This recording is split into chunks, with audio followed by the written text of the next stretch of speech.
Kalau sekarang itu kan apa ya, yang sampah timbunan yang lama itu sekarang baru dibongkar-bongkar itu lagi, jadi baunya kalau malam itu khususnya warga saya itu banyak yang batuk. Kan dulu Semerawut itu tuh banyak sampah-sampah berjajaran itu.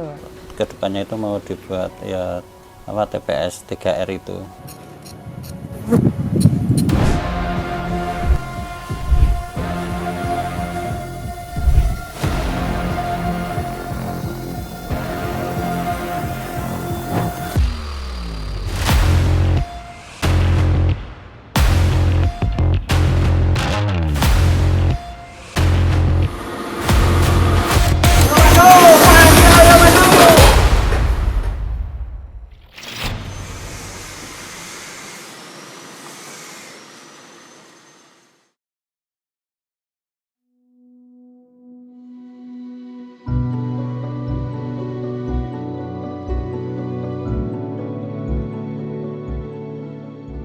Banyak cara yang telah dilakukan pemerintah untuk mengurangi penumpukan sampah di sudut-sudut kota setelah TPST Piungan ditutup sementara. Salah satunya PJ Wali Kota Yogyakarta, Singgih Raharjo. Ia mengaku sudah kerap mengedukasi masyarakat kota Jogja untuk mengelola sampah. Dengan model ada biopori, model yang losida. Losida itu lodong sisa dapur.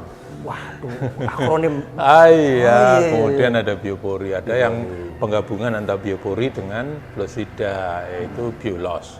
Itu lebih bagus lagi. Ada ember tumpuk. Jadi itu semua sebenarnya teknologi yang sangat sederhana dan sangat mudah untuk diimplementasikan di tingkat keluarga. Nah, ini kita dorong supaya dari sekarang ini per harinya itu 200 ton per hari sampah. Maka nanti bisa kita kurangi. Tahun lalu masih di 300, tapi kemudian bisa dikurangi menjadi 200. Dan kita coba untuk kurangi lagi, untuk kemudian supaya lebih mudah kita memanage atau mengolah itu sendiri. Iya, ya. Artinya strategi yang seperti itu, Pak. Iya. Biopori. Iya. Dan lain Ya, sebagainya. selain strategi yang kita lakukan juga kita mengirim sampah yang sekarang ini memang belum siap untuk diolah di nantinya, maka ini kemudian kita distribusikan di beberapa tempat yang memang itu adalah merupakan tempat pembuangan akhir. Sejalan dengan kota Yogyakarta, pemerintah Kabupaten Sleman pun juga mulai mempersiapkan lokasi untuk pengolahan sampah yang ada di wilayahnya. Kabupaten Sleman kini tengah membangun tempat pembuangan sampah atau TPS Taman Martani. Kapanewon Kalasan menjadi tempat pembuangan sampah khusus untuk Sleman pasca penutupan TPST Piungan selama 45 hari. Tak hanya untuk pembuangan, sebagian lokasi di Taman Martani pun juga akan digunakan untuk pengolahan sampahnya.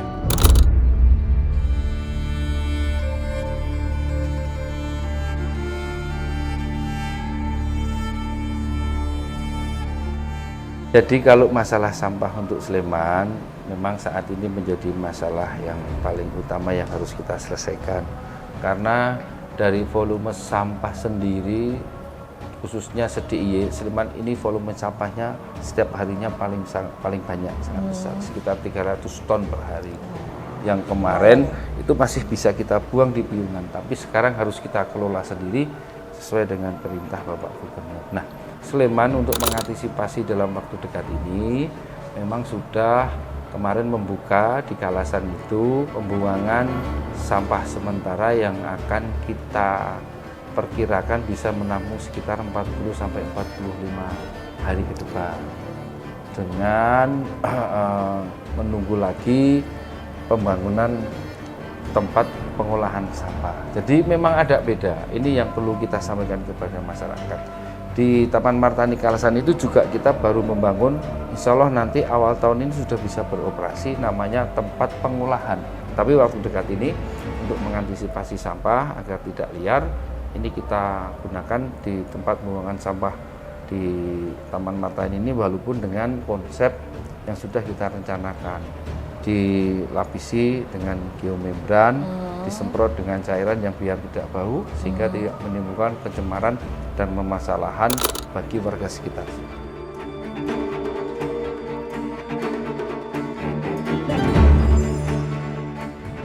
Tak hanya kota Yogyakarta dan Sleman saja yang mulai melakukan pengolahan sampah. Kalurahan Panggung Harjo, Kapanewon Sewon, Kabupaten Bantul ini juga sudah mulai mengolah sampah hingga bisa menghasilkan pendapatan asli desa.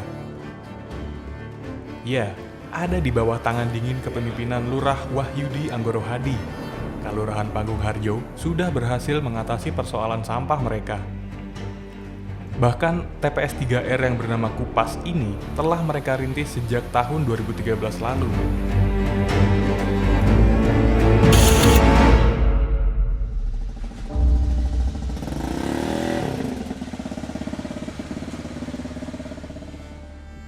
Kita lakukan sejak tahun 2013, jadi 10 tahun yang lalu. Ini, karena waktu itu ya kita paham betul bahwa umur ekonomis dari piungan itu sejatinya hanya sampai tahun 2012 gitu ya. Sehingga kemudian tahun 2013 kita menginisiasi satu pola pengelolaan sampah secara mandiri. Harapannya adalah kemudian menjadi satu langkah antisipasi saat kemudian TPST piungan itu bermasalah, dan ya hari ini kita berhadapan dengan situasi itu. Nah, mulai tahun 2022 kita mencoba untuk memecah pengelolaan sampah itu dikelola oleh dua entitas. Gitu. Satu entitas ngurusi hulu, ngurusi pelanggan, ngurusi penjadwalan, ngurusi transportasi, pengangkutan dan sebagainya, yang kita kelola melalui pendekatan digitalisasi, sehingga kemudian ada aplikasi Pasti Angkut itu dalam rangka untuk mendorong perubahan perilaku. Terus kemudian ada upaya mekanisasi pemanfaatan teknologi di sisi hilir yang dikelola oleh Kupas. Jadi ada dua entitas itu yang kemudian saling membangun kolaborasi untuk menyelesaikan persoalan sampah selesai di desa. Gitu. Jadi prinsip dasar pengolahan sampah itu adalah memilah. Gitu. Jadi disebut sampah itu ketika campur, tapi ketika sudah terpilah itu adalah komoditas. Yang kemudian dari komoditas ini ada beberapa yang kemudian kita setidaknya hari ini kita menghasilkan empat jenis barang ya. Ada material organik, material daur ulang, material organik itu kita gunakan ya, selain kita komposkan sendiri, kita juga bekerja sama dengan para peternak maggot untuk sebagai bahan pakan maggot. Termasuk juga di samping material organik juga ada material daur ulang. Material daur ulang ya seperti kertas, plastik, ya, logam dan lain sebagainya, yang itu kemudian kita kerjasamakan dengan industri-industri daur ulang. Terus kemudian yang ketiga adalah material termoplas. Termoplas itu ya sebenarnya material daur ulang tapi nilai jualnya rendah, gitu ya. Kayak misalnya plastik kemasan plastik kemasan deterjen, plastik kemasan makanan-makanan ringan yang multi layer. Terus kemudian yang plastik yang sudah sangat kotor gitu, sehingga kemudian biaya yang harus dikeluarkan ketika harus membersihkan lebih besar daripada nilai tambahnya gitu. Itu kemudian itu kita kategorisasi dalam satu kategori namanya termoplas. Itu kemudian kita gunakan untuk beberapa material bangunan gitu ya. Material bangunan ada pengganti kayu lah, jadi kayu plastik gitu ya. Terus yang keempat adalah residu. Residu itu yang memang material yang memang sudah tidak bisa digunakan ulang gitu. Misalnya gombal amoh gitu kan. Misalnya kemudian pembalut, terus kemudian ada popok sekali pakai dan lain sebagainya. Itu kemudian itu kita instalasi. Jadi dimusnahkan sehingga kemudian menghasilkan ada fly ash maupun bottom ash yang itu sebenarnya berpotensi juga untuk digunakan sebagai bahan campuran material bangunan gitu. Yang jelas hari ini membuka kesempatan kerja kurang lebih sekitar 40-an ya, atau mendekati angka 50-an tenaga kerja yang terlibat dalam pengelolaan sampah, mulai dari pengelolaan pelanggan gitu, terus kemudian penjemputan maupun yang pengolahan gitu. Nah, yang rata-rata ya mereka memperoleh pendapatan layak gitu ya, minimal UMK dan lain sebagainya gitu, yang tentunya itu berkontribusi besar dalam upaya penanganan pengangguran, meningkatkan kesejahteraan masyarakat. Ya, karena ya rata-rata yang terlibat dalam pengelolaan sampah ini adalah warga masyarakat yang relatif punya keterbatasan akses untuk memperoleh sumber penghidupan yang layak ketika bekerja di luar desa. Ya, sebagian adalah ada teman-teman ya, ODGJ, ada anak jalanan, anak putus sekolah atau pemuda putus sekolah. Terus kemudian juga ada yang kawan-kawan difabel, gitu ya, yang kita tahu mereka relatif punya keterbatasan akses untuk memperoleh sumber penghidupan yang layak. Gitu. Nah, hari ini kita sudah melayani di banyak tempat sebenarnya. Jadi tidak hanya di wilayah Panggung-Harjo, tapi juga di wilayah kota, di wilayah Kabupaten Sleman, gitu ya. Ada beberapa kawasan komersil yang sampahnya itu sudah kita kelola. Gitu. Ada beberapa rumah sakit objek vital daerah, termasuk juga pasar, gitu. Terus kemudian puskesmas dan lain sebagainya itu yang khusus untuk limbah non medis, ya, limbah-limbah domestik dari yang dihasilkan dari aktivitas beberapa institusi tadi itu kemudian kita kelola, gitu. Karena memang ya tempat kita itu yang hari ini bisa kita sebut sebagai instalasi terbesar kedua setelah TPST Piungan. Ya. Jadi tidak hanya nimbun, gitu ya. Kondisi persampahan di DIY hari ini, gitu, itu seharusnya menjadi momentum. Harusnya menjadi momentum untuk setidaknya dua hal. Yang pertama, ini harus menjadi momentum untuk mendesain ulang tata kelola sampah. Jadi harusnya ada turning point, gitu, menjadi titik balik untuk kemudian mengevaluasi ulang secara keseluruhan, gitu, tata kelola persampahan kita. Kalau tata kelolanya selama ini benar, mestinya situasi ini tidak akan kita hadapi. Tapi pada kenyataannya kita berhadapan dengan situasi krisis semacam ini kira-kira menandakan ada sesuatu yang tidak benar lah dalam tata kelola. Ada sesuatu yang perlu kemudian diperbaiki dari sistem tata kelola sampah kita. Satu itu. Yang kedua, ini juga harusnya menjadi momentum untuk mendobrak kesadaran.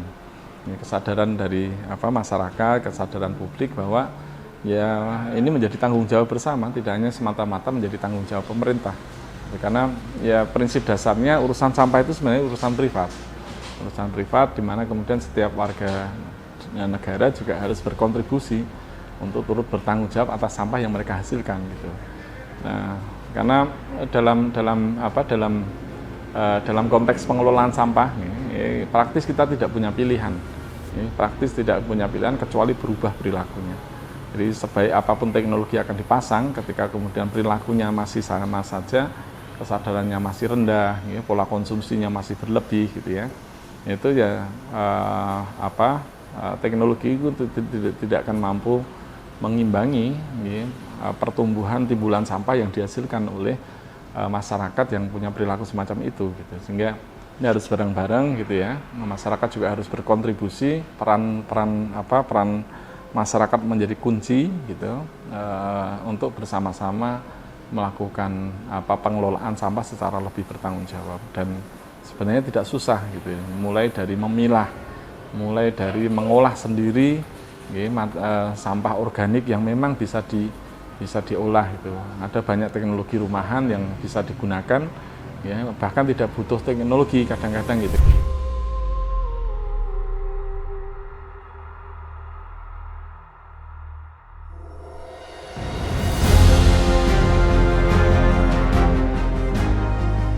Kesadaran menjadi kunci utama penanggulangan sampah, tak hanya di Jogja, melainkan juga di Indonesia. Kesadaran kita untuk bertanggung jawab dengan sampah yang kita hasilkan. Kita nyatanya memang turut andil dalam penumpukan sampah yang kini jadi masalah. Sehingga kita juga harus turut andil dan berkontribusi dalam penanggulangan sampah, baik saat ini maupun di masa yang akan datang.